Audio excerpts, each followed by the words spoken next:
1, 2, 3, 4, 5, 6, 7, 8, 9, 10. 1, 2, 3, 4, 5, 6, 7, 8, 9, 10.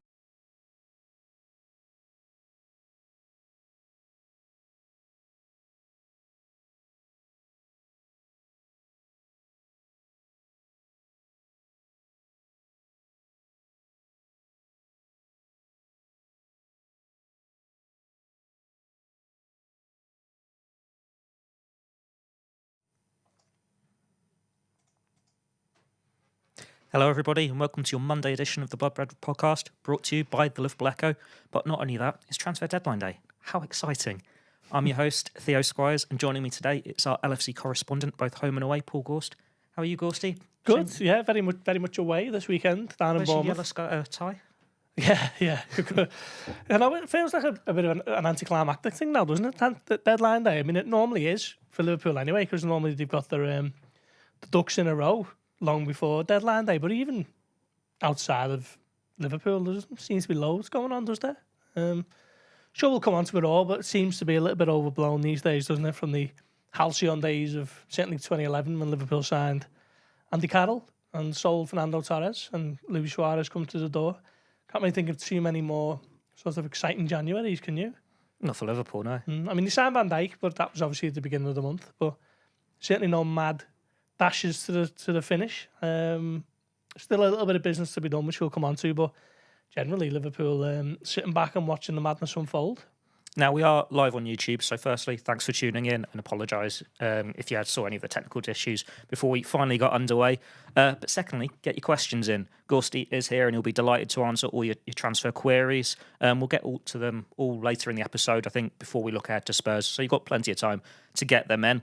But we will start with some breaking news, and it's a big deal that's nearly over the line, or at least it should be. That's our very own sponsors, NordVPN. To get the best discount off your NordVPN plan, go to nordvpn.com/bloodred. Our link will also give you 4 extra months on the 2-year plan.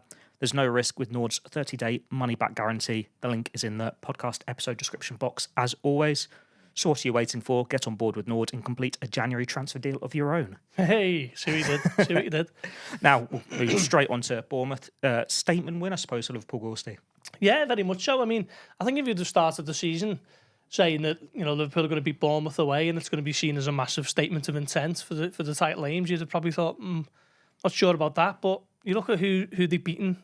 Bournemouth at home, they've beaten Arsenal, Man City, Nottingham Forest 5-0 last week, you know, an emphatic performance against the team who were third, and have just beaten Brighton 7-0 themselves. So, yeah, it was always going to be difficult, and to be fair, I think Liverpool were given one of their most difficult games of the season, and you can certainly see why Andone Iraola has earned so much praise for what he's doing down there with the players that he's got.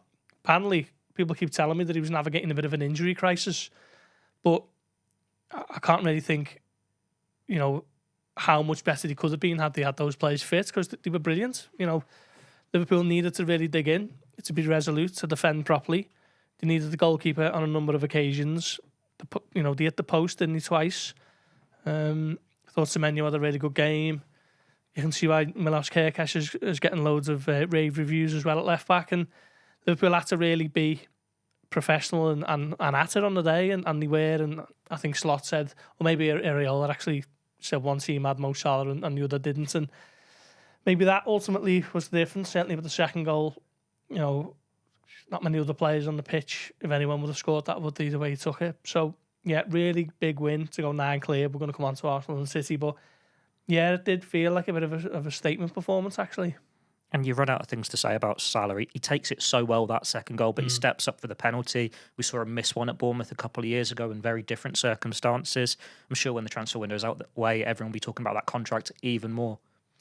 Yeah, I mean, it's never gone away, has it? Every time he does something brilliant, you go back to talking about why hasn't this been sorted. Yeah, 25 goals now for the season, the 5th player to score 20 in 5 successive seasons in the Premier League, alongside Shearer, Thierry Henry, Sergio Aguero and Harry Kane. And these are the sort of names that he's rubbing shoulders with, isn't he? You know, I think he's, 6 behind Aguero. So if he scores 6 more, he moves up to the top 5 of all-time Premier League scorers. Just an absolute phenomenon. And that second goal was brilliant, wasn't it? I actually thought Kerkez did well. He was aggressive. He was very front-footed.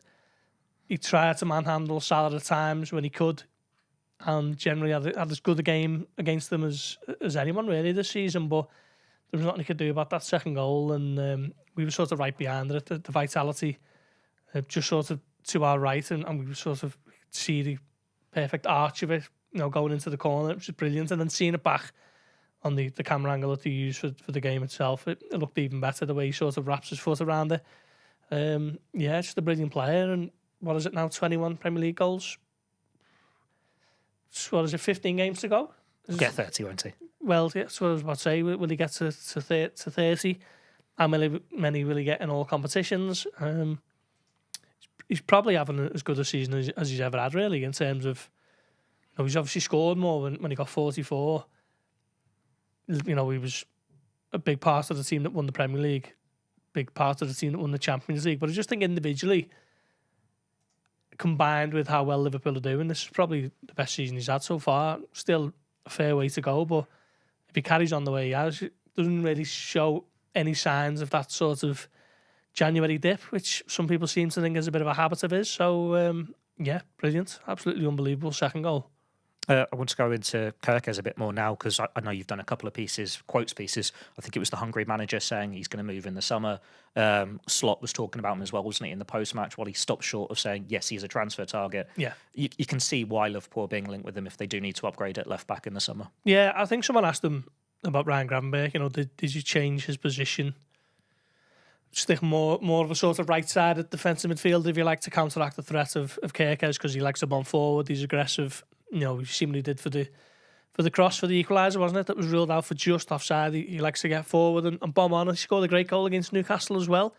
So Liverpool counteracted the threat, and normally, Slot will do that for whoever the danger man is for the opposition team, and it's not really a big talking point. But the fact that he was asked about it specifically, and he did say Mohamed Salah doesn't track back too much, so we had to figure out the best way to nullify Bournemouth's threat down the left, and that was to get Ryan Gravenberch over there and help Trent out a little bit more, and it worked well, didn't it?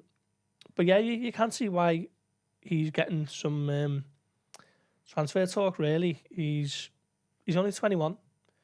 He's playing at a club who Liverpool could realistically prize him out of.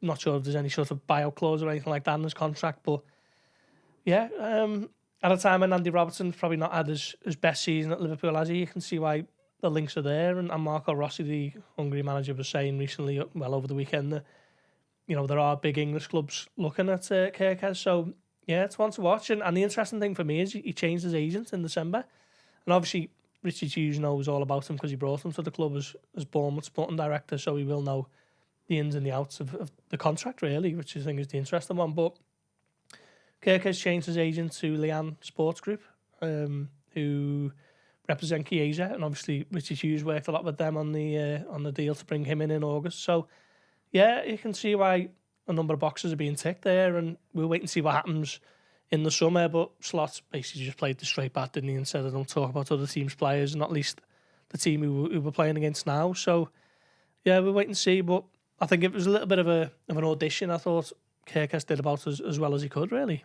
With agent Szoboszlai on cheeky selfie mode as well. I know, it was a bit strange, that, wasn't it? I don't know what you thought of that, but if Liverpool had lost the game, and say it was the other way around, if Liverpool would have lost and Kirkes was putting a selfie up with Szoboszlai, big beam and smile, I don't think supporters would have been too happy about that. There are a couple of, I suppose, controversial moments in terms of debate over where it should have been a penalty or not. Cody Gakpo gets clipped when he's running into the box. There's one replay, I think, that makes the contact look quite clear, but it did look soft at first glance. It did, yeah. Me and Dory seen it back on the replay and wasn't too sure about it, but having seen it since from different angles, you can see why it was given.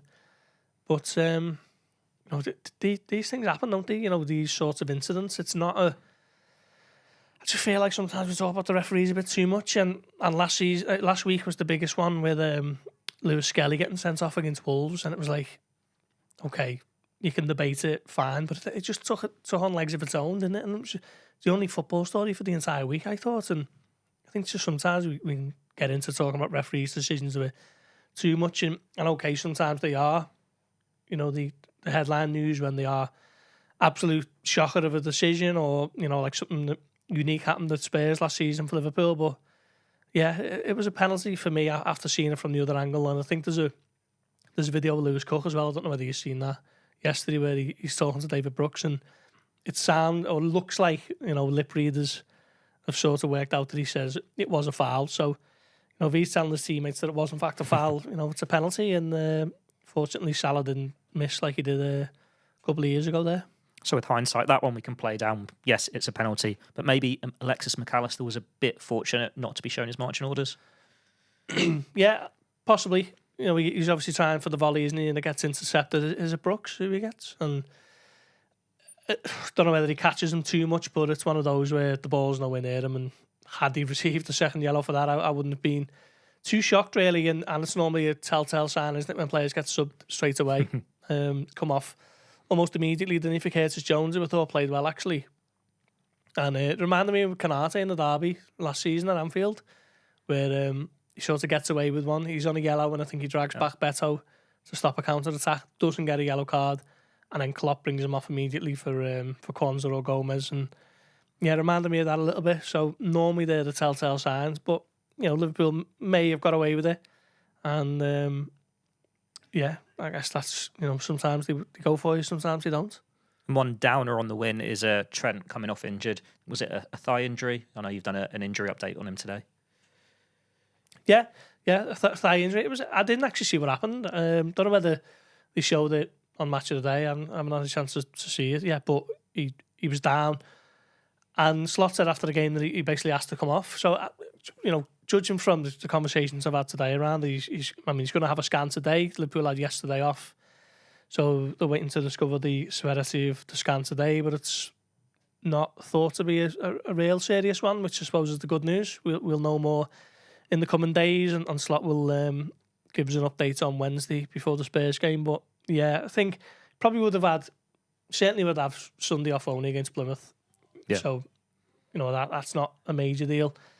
Probably might have featured on Thursday, but if not, it's not the end of the world if Conor Bradley steps in, which we expect will be the case now. And, we'll see what Slot says with regards to the derby. Hopefully the game is a little bit further away for them to stake a claim for that, but we'll wait and see. But yeah, the conversations I had this morning is that it's not thought to be too serious, but, we'll wait and see. But I think Liverpool have generally been, I'm not saying they've had brilliant luck with the injuries, but, you look back last season, there was like 12 or 13, wasn't it, around February this time last year.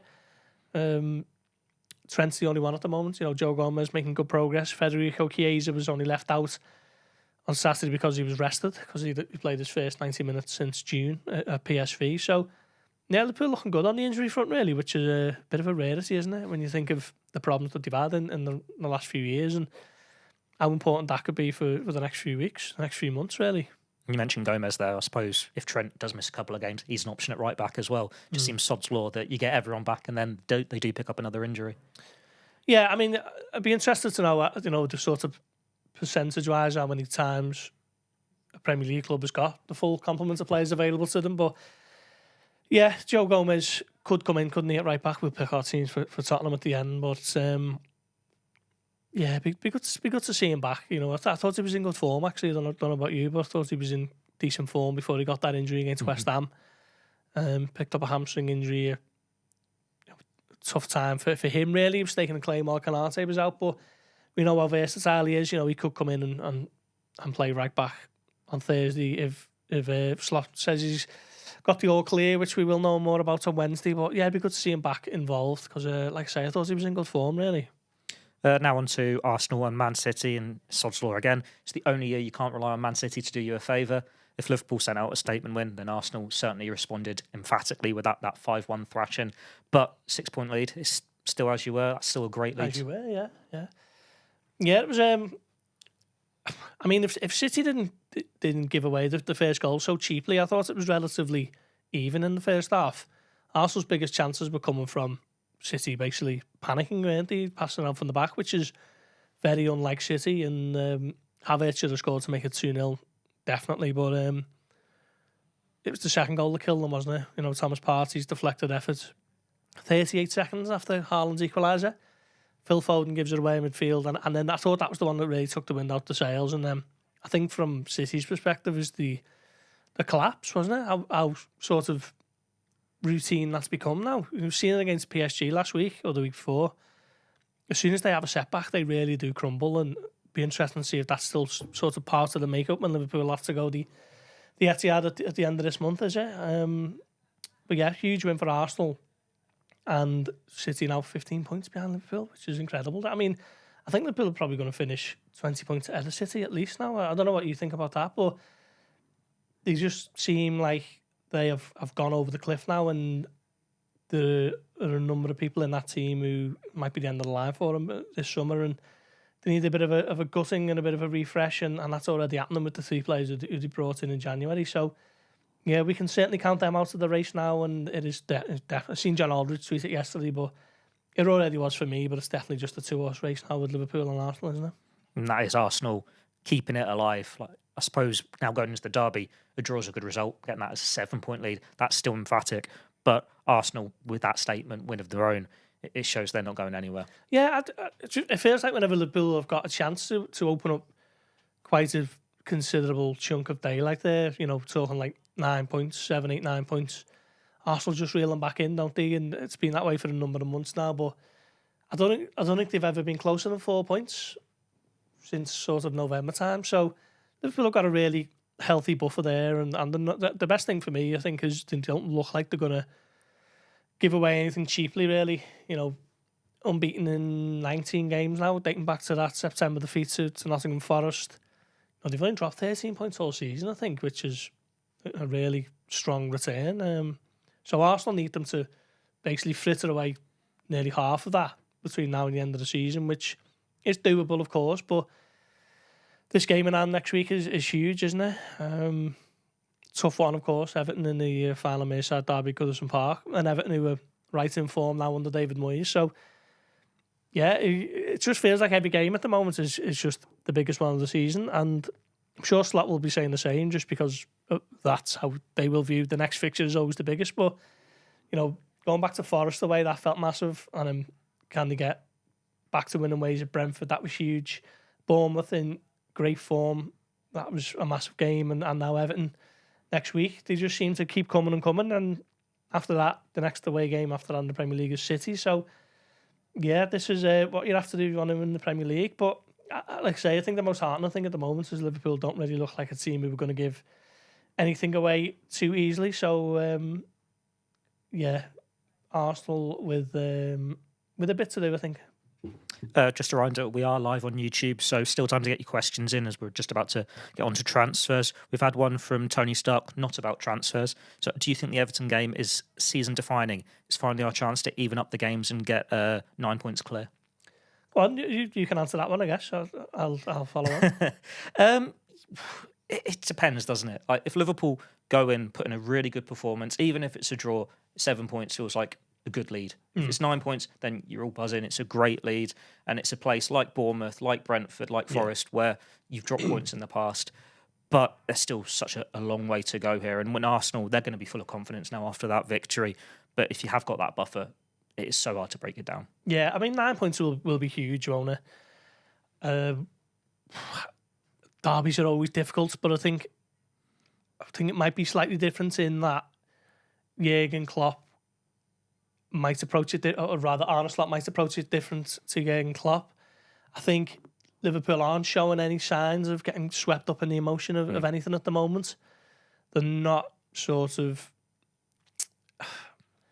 They don't look like they are going to slip up anytime soon in terms of, you know, a mistake here or there, or, you know, anything like that. They just look like they're fully focused on what they have to do, and we had a chance to speak to Virgil van Dijk as we do after games on Saturday, and I asked him about the sort of title winning contingent of 2020. You know, there's enough of them there to keep feet on the ground with players who maybe haven't been there previously, and you know, he said we all have to share our experiences, good and bad, and you know, the likes of Van Dijk, obviously, Robertson and Alisson, Trent, even Joe Gomez, and you know, Harvey Elliott was there in 2020. These players sort of know how to act when it comes to the crunch time and seasons. You know, they've been in Premier League seasons where they've got 92 points, 97 points, and still finished as runners-up, but they know what you have to do on the home straight, and they've obviously won the league before. So I think that'll be important for them in the next couple of months, and I just think that game against Everton is huge. If they can come out on the right side of it, if Everton sort of open up a little bit more, I think Liverpool could exploit the gaps that arrive from that, and Everton will look to maybe go toe-to-toe with Liverpool. You know, not necessarily a game plan that David Moyes has done before as Everton manager in Merseyside derbies, but with it being the last game at Goodison Park, the atmosphere. They're in good form too at the moment. They're in good form. It'll be a night game. The fact that they won the last derby at Goodison Park, it could all contribute towards maybe a little more openness. You know, they're scoring more goals than they were under Sean Dyche. That's not hard though, is it? Well, no. They're absolutely flying, to be fair, aren't they? So I think that could work in Liverpool's favour, really, in terms of just open up a little bit more, and, you know, Liverpool exploiting those small gaps with the likes of Salah and co. And I think if they win that, you really are looking at, I think, Arsenal have got a mountain to climb there. Now, transfer deadline today, as we keep mentioning, we are expecting a couple of Liverpool outgoing deals. You've been on the early shift today, Gorsty. What do we know so far? Yeah, Jayden Dan's on his way to Sunderland, and is in line to sign a new contract. We've seen that happen before at Liverpool. I mean, Nat Phillips, I think he's done it maybe a couple of times, and just as a little way of preserving value, but also reward for Jayden Dan's for what's been a really strong year for him. You know, he's had that injury with the back, but, you know, this time last year he was making his Premier League debut. He was scoring goals in the FA Cup. He was playing in Carabao Cup finals, and yeah, player who they've got big hopes for.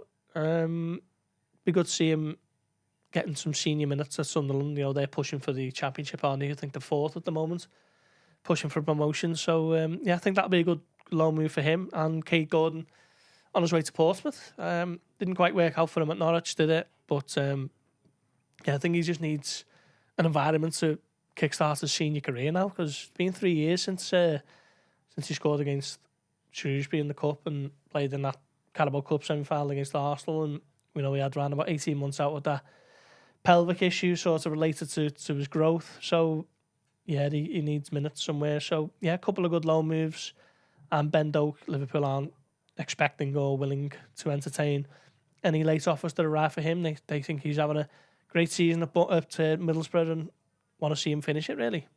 For Jayden Dan's, it is a great opportunity, as you said, but you think it's been a strange couple of weeks. Like, he gets that first start against PSV last week, he scores the goal against Accrington.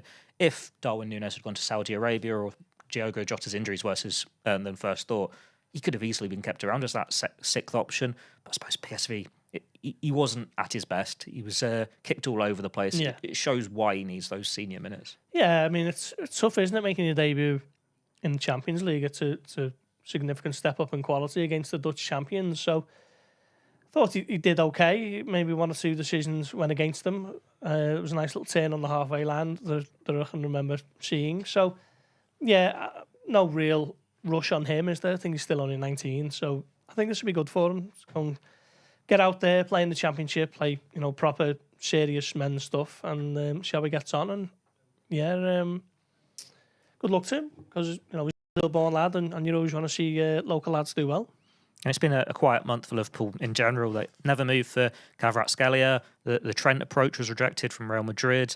What have you made of the month in all, really? Because there's been a couple of positions there you think Liverpool could strengthen, but it's still a very strong hand. Yeah, I've said for ages on our pods that, you know, you'd like to see Liverpool maybe move from a position of power and sort of, maybe for me anyway, it was always about bolstering the midfield, just to give Ryan Gravenberch a little bit of a breather now and then, because Wataru Endo's yet to start a Premier League game, and I think Slot has made it clear that Endo has a very specific role in this squad of cup games, rotated teams, and, you know, late cameos to see out games, and that is very much the way it has been for him. So I was of the belief that maybe Liverpool could do something in that midfield area if they wanted to sort of bring forward a deal from the summer, but it seems like they're keeping their powder dry for what might need to be done in the summer. And yeah, in the summer, I think maybe a number 9 should be on the list, possibly a new left back, depending on how Andy Robertson performs between now and the end of the season.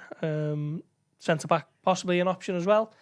And then we still don't know what's happening with the 3 lads with the contracts, do we? So Liverpool might have a fair bit to do there in the summer, or they might not. So Yeah, I guess it's about spinning plates, but I'm not surprised they haven't done anything, but I would have liked to have seen a new midfielder come in this month just to provide that extra quality and extra depth. But I can't sit here and say that Liverpool are, it's a massive own goal or anything like that, because they are flying, aren't they? So, yeah, I suppose in Slot and Hughes we will have to trust. I think Arne Slot alluded to the fact that he expects it to be a busier summer when he was speaking to Gary Lineker last week. But I wanted to mention Jamie Carragher's column, because I think you turned this around last week, didn't you? When it was, if Liverpool win the Premier League, Slot will get all the praise. But if they don't, FSG are going to be vilified here. It's a risk. It's a gamble. Is it wise? Yeah, well, we'll see, I suppose. But, you're looking at now, Liverpool's 6 points clear. Potentially going 9 points clear next week against Everton. Just won the first ever sort of 36-team Champions League to set up a particularly sort of advantageous route to the semis. They can only play Barcelona in the final now. You can't really sit here and criticise it too much, can you? You can't say this is an absolute shocker from the club, from the owners, from the people who make the decisions. You have to trust that this decision will be the right one. And, like anything with football, it's all based on results, and we'll have our answer in a few months. But I don't think it's going to be, the fact that they've chosen to keep the powder dry will be, massively sort of, this was the catalyst for the season going off the rails. They might not win the Premier League because of whatever issues, but I don't think it's going to be, I don't think you're going to circle back to this moment and say that this is where it went wrong, because there's just too many variables at play. Like I say, I would have liked to have seen a new midfielder come in, but on the flip side, I don't think it's going to be the be-all and end-all towards Liverpool being ultimately Premier League winners or not. So, I can see this idea that you do strengthen when you're in that position of power to do so. But like I say, I wasn't really surprised that people at Liverpool feel otherwise. I'll just round up the rest of Liverpool's business so far. So you got Bajcetic to Las Palmas, Ramsey to Kilmarnock, Tom Hill to Harrogate, and Pitaluga was sold to Fluminense. But it's been a quiet month in the Premier League in general, really. I suppose City aside, Aston Villa as well, they're actually signing quite well.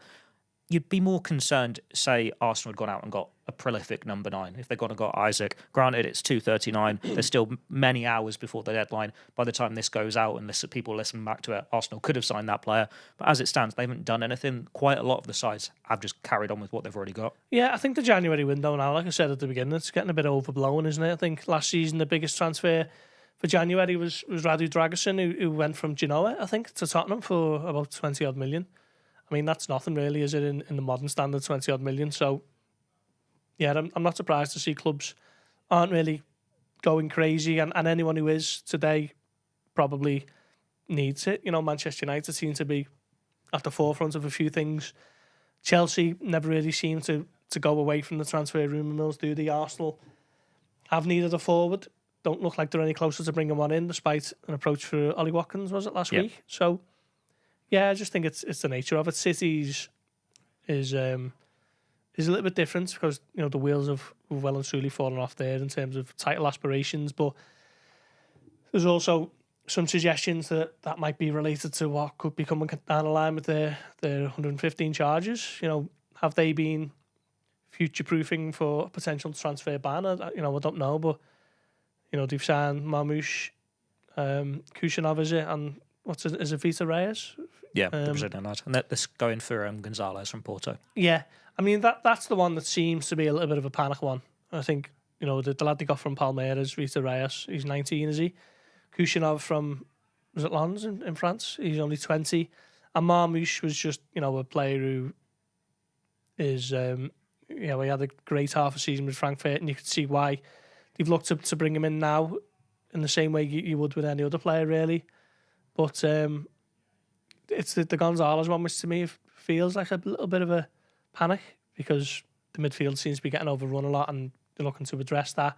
So we'll see. But generally, I think most well-run clubs are able to sit back and assess that they don't always have to do something in January. Liverpool certainly at the top of that list, I'd suggest. Granted, there's not much to choose from, but any transfers this month have caught your eye? No, not really. I mean, Marmoush looks lively when I've seen him, and I could see why there's been such interest in him. Rashford to Villa's an interesting one because I'm just glad that it's done. He's gone. I'm like Jamie Carragher. I just think we talk far too much about Rashford, and now here we are talking about it on the Liverpool podcast. But just for that storyline to be over with, just for him to get on with his football at another club, and he won't be talked about as much because he's no longer at the relentless content machine that is Manchester United. So, yeah, that's probably the interesting one to keep an eye on for the rest of the season. But all the others, not really, no. Not a lot happening, is there? Apart from Man City. This probably is demonstrated by our comments because you don't actually have any transfer questions here, Gorst. I think everyone's quite content with the situation at the moment. Yeah, and I think people understand, don't they, and accept that it doesn't look like much is happening. You know, occasionally, if there's a name in the link or in the sort of rumour mill, you might hear one or two of them. But I think it shows you how quiet it's been, that there isn't really even one of those on deadline day. We do have a question on the contracts from Carried42. Do you still think it's 2 of the 3 that will sign extensions? Yeah, I haven't really changed my stance on that. Trent is the only one that we know of sort of external interest. I'm sure Saudi Arabian clubs would love to bring in Mo Salah, but everything is pointing towards Salah and Van Dijk listening to what is on offer inside Liverpool before they have to look elsewhere, I guess. Trent's a little bit of a different kettle of fish. But yeah, I still see at least 2 of those 3 staying. Trent, I'm less confident on, but other than the sort of failed approach from Real Madrid at the end of December, there's been no real development on that score either. But, you know, we know Real Madrid are interested in him, and we'll wait and see what happens. And John Gammon's seemingly hit the panic button on the forwards. If Salah leaves, Diaz goes to Barcelona, which is apparently likely.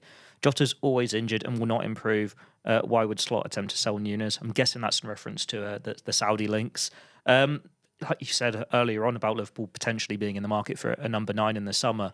But at the same time, it's 6 very good attacking options they've got at the moment. Diaz played well at the weekend back at the number 9. Gakpo's having a very good season. Diaz is having a good season. Nunes had his moment against Brentford. Kayser's looking lively.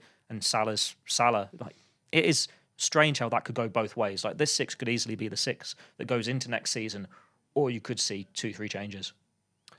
Yeah, you could. I wrote in my Blood Red column on Friday that I think Liverpool, not this season or this month, but maybe needs to start looking at potentially a new number 9, just because, you know, that'll be the end. That'll be 3 seasons for Darwin Núñez, and I still think we're having the same conversations that we were having within weeks of him signing in summer of 2022. Jota, he hasn't started a Premier League game since October, which is, you know, it'll be nearly 4 months by the time the Everton game comes around. It's a bit shocking that. I didn't realise it was that long. Yeah. So that is something for Liverpool to address, I think. But the forward line in general for the rest of the season, at least, you know, they're all 6 internationals, aren't they? Every single one of them. And I thought Diaz played really well, actually, as the number 9 on Saturday. He was very physical up against Bournemouth's 2 centre-backs. Carried the fight. Doesn't get his goal or anything, but I thought he played really well. And sometimes I think that role suits him, sometimes I don't. I'm still on the fence with it, but this was one of his better performances. You know, Leverkusen aside when he gets the hat-trick. So we'll see if that's more of an option going forward for the derby, maybe, or will he sort of bring in Núñez or maybe even Jota for that one? But yeah, Liverpool are well stocked, certainly for this season at least, in the forward options. You know, 6 internationals to choose from, and Chiesa is getting stronger by the day, apparently. Spurs at home next, the League Cup semi-finals, 1-0 deficit to overturn. Will Liverpool be Wembley bound? I think so, yeah. Feeling confident? Yeah. Do you think? I'd like to say so, but obviously Spurs back to winning ways at the weekend. But then Spurs just been very Spursy this season. Yeah, I mean, that was one of the most disappointing performances of the season. That first leg, you felt Liverpool went there and didn't really have much about them as a creative force, which was so unlike them, considering he'd been there about a month earlier and scored 6. Obviously, it was a changed team, but it wasn't massively changed from what I can remember. So, yeah, but I just think semi-final, night game at Anfield, chance to get to Wembley. I think Liverpool will do enough, and I think the fact that they won't play, obviously they've got Plymouth on the Sunday. I think that offers Liverpool a massive opportunity to really rest and rotate. So the next game where most of them are going to be playing is, it's a 6-day rest in between games, isn't it? Thursday night, Wednesday night. So I think that could be important actually. So yeah, I think Liverpool will turn it around in the semis and be heading to Wembley for a shot at back-to-back Carabao Cups. Getting used to going to Wembley, aren't we, if it happens again? Spurs, I think they rested Van de Ven at the weekend, so they're obviously got that one eye on this game even before they face Brentford. But they've got 9 players out injured as well. They'd like to think that they've turned the corner, having beaten Brentford, which is a tough place to go. But they have just looked broken for most of the season so far. Yeah, I mean, fair play to them with the win yesterday. I didn't see it coming, actually. I thought Brentford would have won that. And Brentford had a great home record, didn't he, until recent weeks. I think Arsenal have won there since, Liverpool won there, and now Tottenham. It's still obviously one of the best up there, but it was joint with Arsenal until Liverpool won there, and then Arsenal drew with Villa. So that was a big result for Spurs. Sort of bought Postecoglou a little bit of breathing space, didn't they? But you wonder how much he'll view Thursday night as a chance to really step away from the chatter around the job security. I think that might be maybe privately at least a big overriding aim for him to get to the final and sort of move on from that talk. But going to Anfield is it's going to be difficult, isn't it? So yeah, I think Van der Ven will be interesting. He obviously hasn't played much. He's just coming back in, but he's the sort of defender who relies so much on those hamstrings, and he's just coming back from a hamstring injury, isn't he, I believe? So yeah, I really like him, to be fair. Mickey Van der Ven, whenever I see him, I think he looks like a real thoroughbred. Incredibly quick, good on the ball, brings it out, but hopefully, still not quite ready to go up against Liverpool for 90 minutes, and Postecoglou thinks better of it, so we'll see. But yeah, like I say, I just think the chance to get to Wembley would be massive, because for any sort of self-respecting Liverpool manager, it's a rite of passage, isn't it? And it'd be great for Slot to tick that off the box pretty much as early as he can with the League Cup final. So yeah, it's a big night actually, Thursday in the grand scheme of things. Less so Sunday, but a semi-final for Slot. If we go through the Spurs injuries, there's no Solanke, no Romero, no Maddison, no Udogie, Vicario, Timo Werner, Brennan Johnson, Dragusin, and then Wilson Odubert, who I don't think has played that much this season anyway. But there's some big names there. Obviously, the goalkeeper, Romero, the other starting centre-back, Solanke's the first choice forward. Maddison did well against Liverpool in that 6-3. Yeah. Brennan Johnson's had a good season despite Spurs being in a bit of a mess. It'll be interesting to see what team he does put out, but I assume Richarlison's going to be up front. We all know how he loves playing against Liverpool. Yes, yeah. I mean, it's a huge game for Spurs. I'm not really sure what is possible for them now in the league. I think it might just be a case of getting a bit of respectability to the overall finish, which you suggest would be top half. So a lot of the eggs are in this Carabao Cup basket now, which means way to get into Europe as well.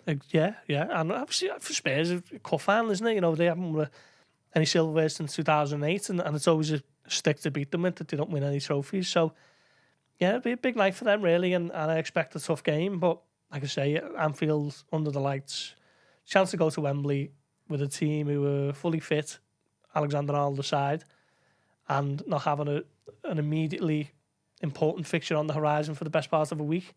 I think I fancy Liverpool to turn it round, to be fair. I'm quite glad that Ange hasn't been sacked yet, because you can expect Spurs to still play his style of way. The way they have been. They're not just going to go defensive and try and hold out for that 1-0 lead. Obviously, we'll see if he does pull a surprise. But we'll do Liverpool lineups now. It's an interesting one with how strong Arne Slot could go, because Plymouth's coming up. Good gaps between games. Who do you have in that back five? I think you just try and go as strong as possible, and then Sunday will work itself out. And if Liverpool come a cropper at Plymouth on Sunday, it's a little bit of an embarrassment day for them. But I mean, I might get a little bit of stick for this, but ultimately, do you care that much? If Liverpool can get to the final on Thursday, and then they've rested enough of the big guns for Wednesday night, is the FA Cup collateral damage? For bigger fish to fry. Certainly with the Premier League, Champions League to come in what is it, March? Is it? So around about a month's time. So for this one, I'd be looking to go as strong as possible. So Alisson, Conor Bradley to come in for Trent. Left back is always a debate these days, isn't it? But certainly Van Dijk and Konate. Who's your left back? That could go either way. Like we've seen, Robertson started the last 3 now, is it? 3 or 4? Well, he played centre back against PSV, didn't he? And he got subbed early in that one. I would have started Tsimikas against Bournemouth. I thought Robertson did quite well. Maybe you just keep him, have the rhythm going there. Yeah. Tsimikas is probably going to play against Plymouth. It just seems that's how they're managing that workload. But it'll be interesting. Like, there's not really been either of them who've been leaps and bounds ahead of the other this season. That's something Slot said himself. Yeah, I mean, it's been 5 years now, hasn't it, since Tsimikas joined, and he's never been this close to being a first team regular as he has, in the last few months. So, yeah, it can just be a little bit of a coin toss, really. But I'm going to go with Robertson anyway, and certainly Konate and Van Dijk and Conor Bradley in for Trent. Yeah, I think I'd say the same. I'm guessing the midfield picks itself. Yeah, I mean, I thought Jones did well actually when he came on Saturday.